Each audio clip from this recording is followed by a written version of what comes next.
Hello everyone, welcome back to my channel Ankita's education hub. कैसे हैं आप सब लोग? आई होप आप सब लोग बहुत अच्छे होंगे।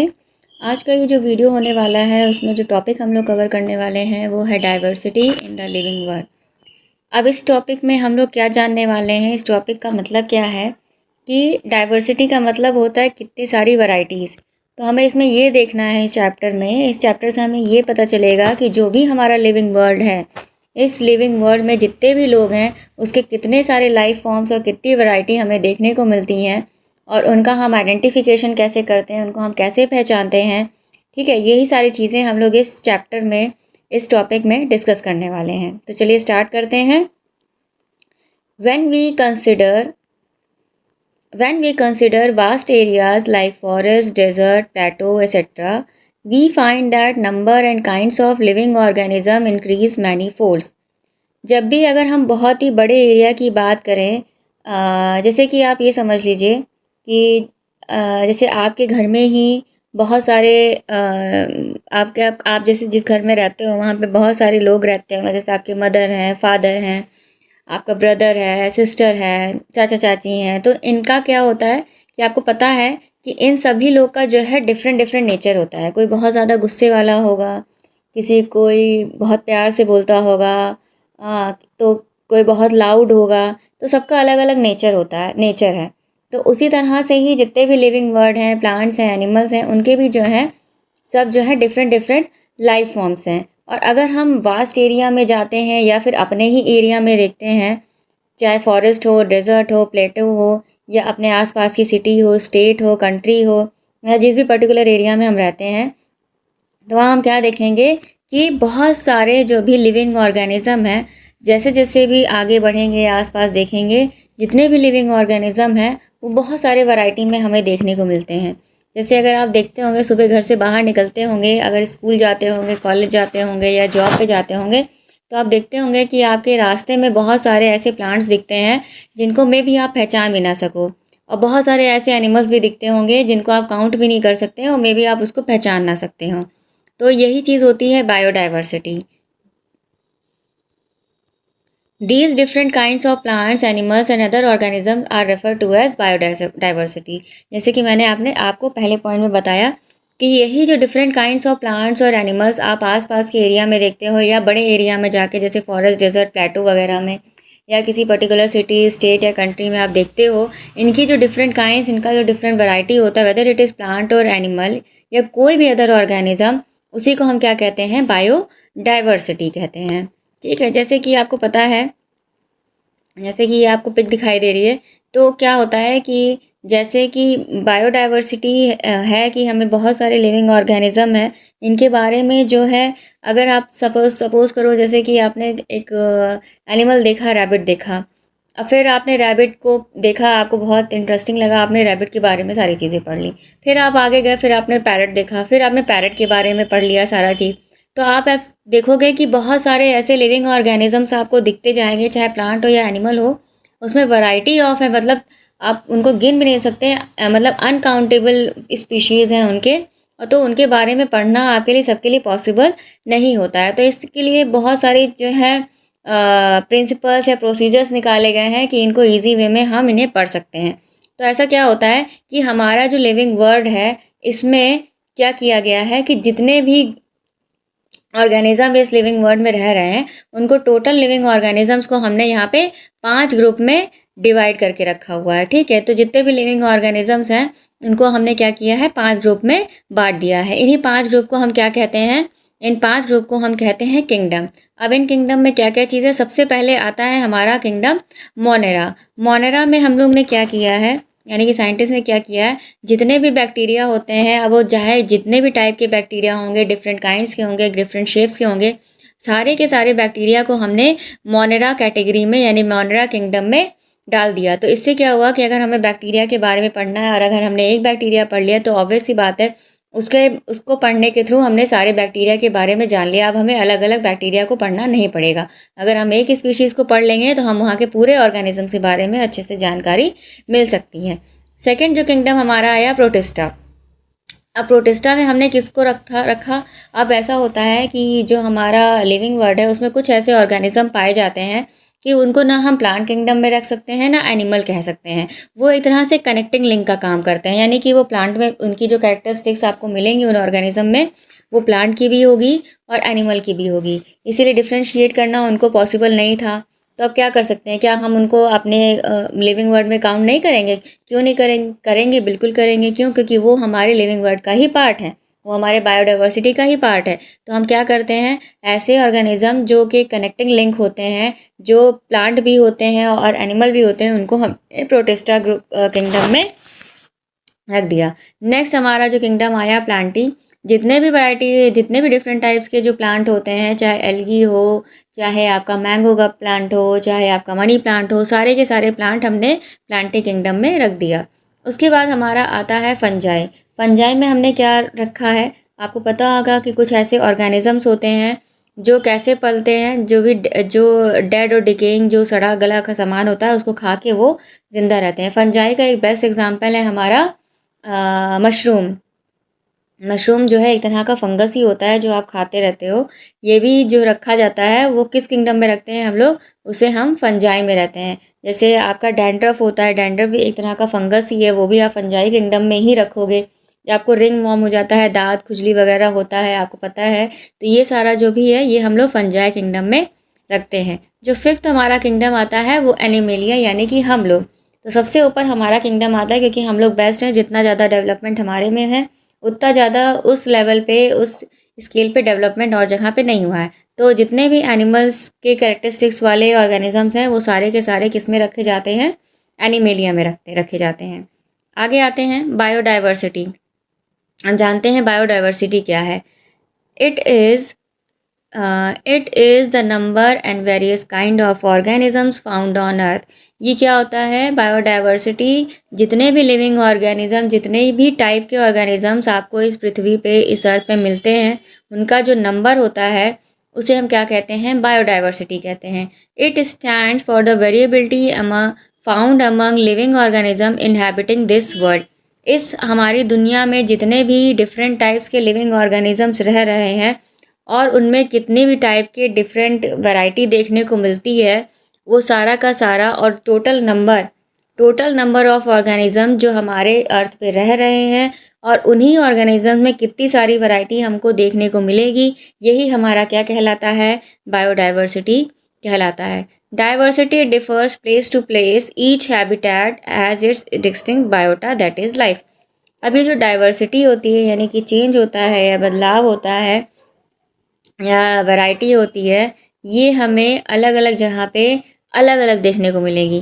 कहने का मतलब ये है कि ये जो डाइवर्स फॉर्म है ये जो है अलग अलग देश में, अलग अलग लाइफ में अलग अलग हो जाती है, डिफरेंट टाइप्स की हो जाती है, डिफ़र कर जाती है। ठीक है, जैसे सपोज़ करिए कि आपको पता है कि जैसे अगर हम एग्ज़ाम्पल लेते हैं एनिमल्स की, जैसे ज़ीब्रा की बात करें और हम बात करते हैं कैंगरू की बात करें, तो आपको पता है कि ज़ू को हम अगर छोड़ देते हैं और अगर हम पूछें कि आपने ज़ेब्रा देखा है तो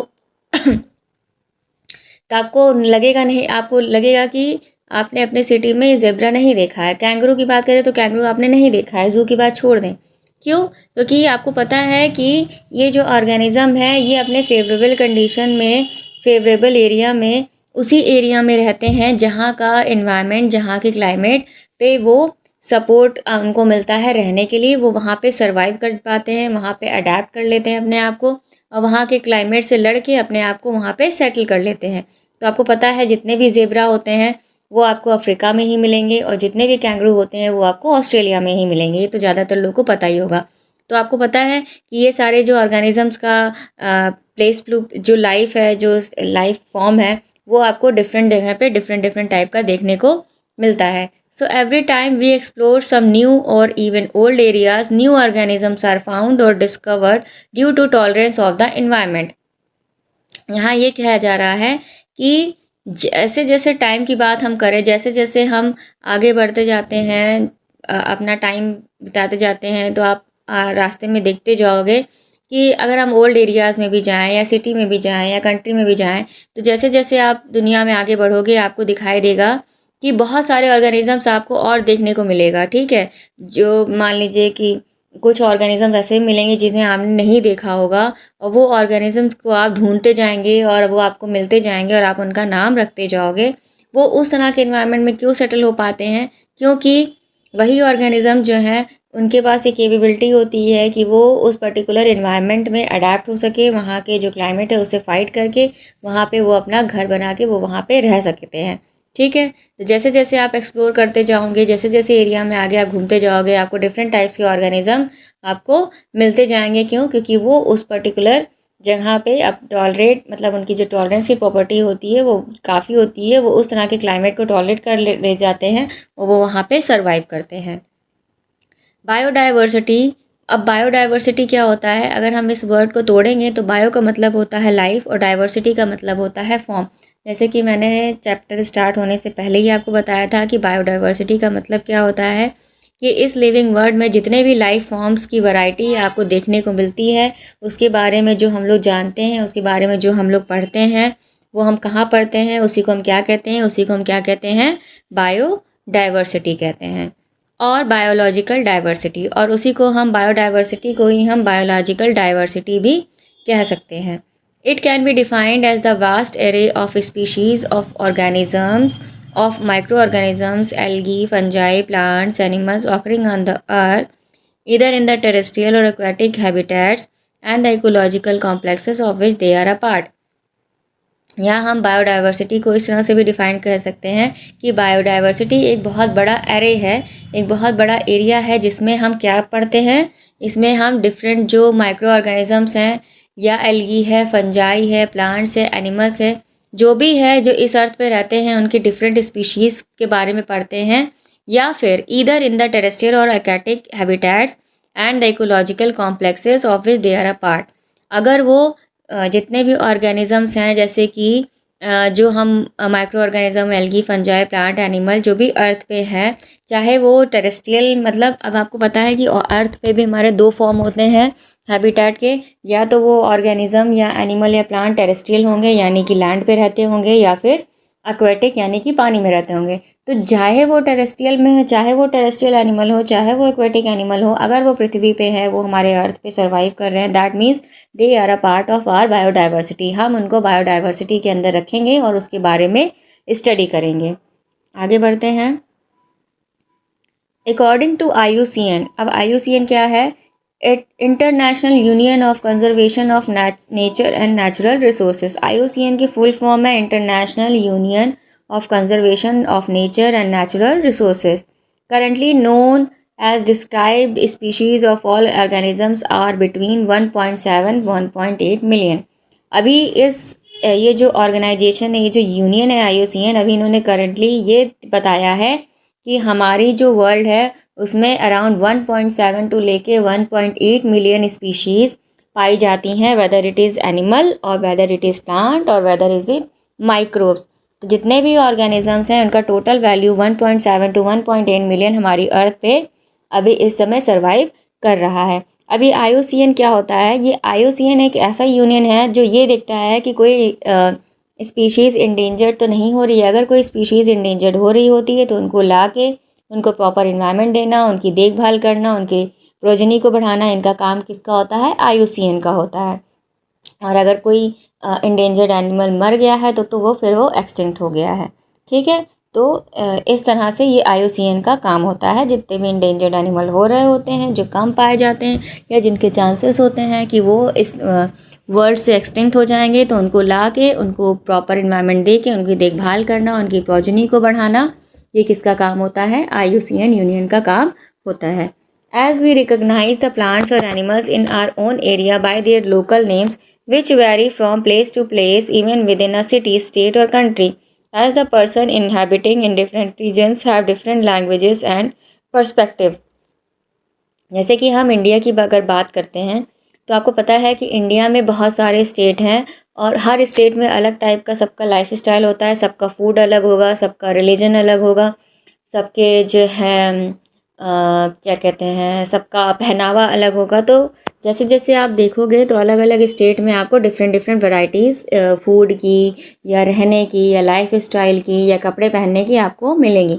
उसी तरह से अगर हम लाइफ फॉर्म्स की बात करते हैं, प्लांट्स और एनिमल्स की बात करते हैं, तो ऐसा ज़रूरी नहीं है कि जैसे जो नाम से या जिस कलर से हम उस ऑर्गेनिज़म्स को अपने सिटी में पहचान रहे हैं, वो उसी नाम से वो दूसरे स्टेट या सिटी में भी पहचाना जाएगा।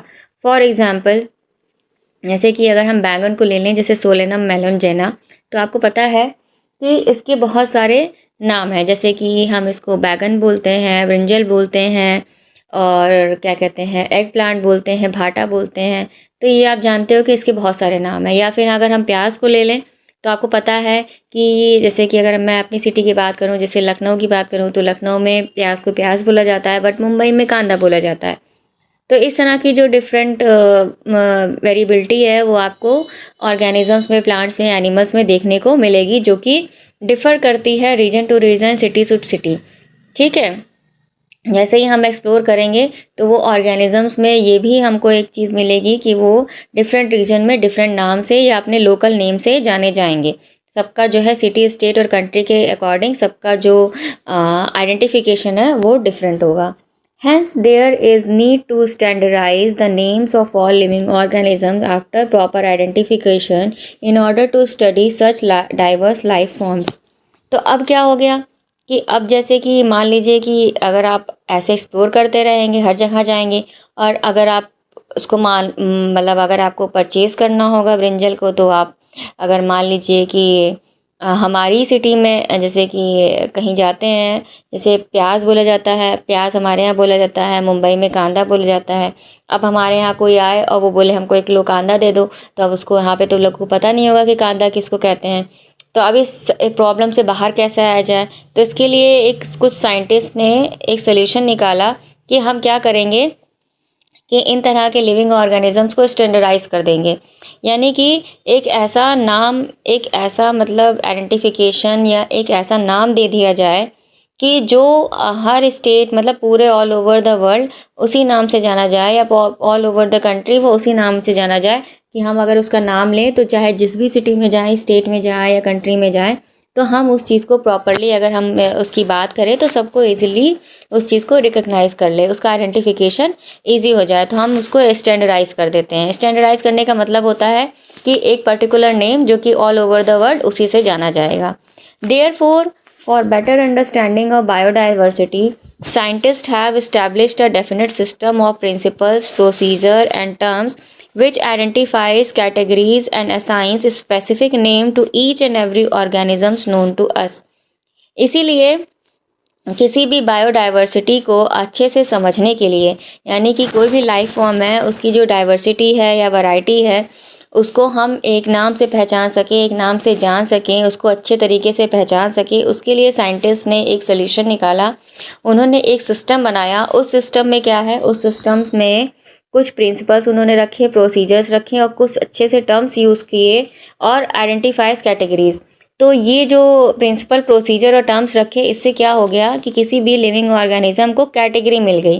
कि अगर मान लीजिए कि अगर हम जैसे कि अभी मैंने बोला कि ब्रिंजल की, जैसे हमने बात बोली बैंगन की, तो उन्होंने क्या किया कि जैसे कि मान लीजिए अगर हमने कह दिया कि भाई ऐसी सब्ज़ी का नाम बताओ जो पर्पल कलर की होती है और जिसके ऊपर क्राउन होता है, तो आपको पता चल जाएगा कि हम किसकी बात कर रहे हैं, ब्रिंजल की बात कर रहे हैं। तो हमें एक आइडेंटिफिकेशन मिल गया कि इस तरह की सब्ज़ी जो होती है वो ब्रिंजल ही होती है जिसके सर पे क्राउन होता है। तो इसी तरह का एक सिस्टम जो है साइंटिस्ट ने भी बना दिया, जिसमें कुछ प्रोसीजर्स और प्रिंसिपल और टर्म्स यूज़ किए गए, और उनको एक कैटेगरी में डाल दिया, जिससे कि क्या हो गया कि उनको एक स्पेसिफिक नेम मिल गया, आइडेंटिफिकेशन मिल गया। और वो जो है सारे जितने भी ऑर्गेनिजम्स होते जाते हैं, वो IUCN क्या करता है कि जितने भी, आपको पता है कि बहुत सारे जो है लिविंग ऑर्गेनिज्म डिस्कवर होते रहते हैं। जैसे कि अभी आपने रिसेंटली देखा था कोविड-19।